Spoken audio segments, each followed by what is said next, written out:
নির্বাচন সম্পূর্ণ একটি দেশের অভ্যন্তরীণ বিষয়। সেইখানে অন্য দেশ বিশ্লেষণ করতে পারে, কিন্তু মতামত তো দেওয়ার সুযোগ রাখে না। তার বিশ্লেষণ থাকতে পারে, কিন্তু কে জিতলে কি ধারণা করবে, জিতবার আগেই এত কথা বলে দিলে তো এই মন্তব্য বস্তুনিষ্ঠ সেরকম মনে করার আমাদের কোনো সুযোগ থাকছে না। নির্বাচন সম্পূর্ণ একটি দেশের অভ্যন্তরীণ বিষয়। সেইখানে অন্য দেশ বিশ্লেষণ করতে পারে, কিন্তু মতামত তো দেওয়ার সুযোগ রাখে না।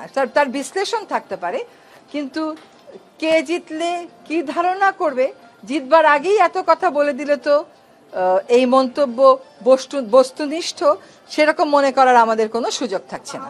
নির্বাচন সম্পূর্ণ একটি দেশের অভ্যন্তরীণ বিষয়। সেইখানে অন্য দেশ বিশ্লেষণ করতে পারে, কিন্তু মতামত তো দেওয়ার সুযোগ রাখে না। তার বিশ্লেষণ থাকতে পারে, কিন্তু কে জিতলে কি ধারণা করবে, জিতবার আগেই এত কথা বলে দিলে তো এই মন্তব্য বস্তুনিষ্ঠ সেরকম মনে করার আমাদের কোনো সুযোগ থাকছে না। নির্বাচন সম্পূর্ণ একটি দেশের অভ্যন্তরীণ বিষয়।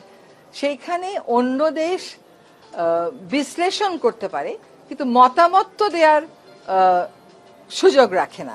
তার বিশ্লেষণ থাকতে পারে, কিন্তু কে জিতলে কি ধারণা করবে, জিতবার আগেই এত কথা বলে দিলে তো এই মন্তব্য বস্তুনিষ্ঠ সেরকম মনে করার আমাদের কোনো সুযোগ থাকছে না। নির্বাচন সম্পূর্ণ একটি দেশের অভ্যন্তরীণ বিষয়। সেইখানে অন্য দেশ বিশ্লেষণ করতে পারে, কিন্তু মতামত তো দেওয়ার সুযোগ রাখে না।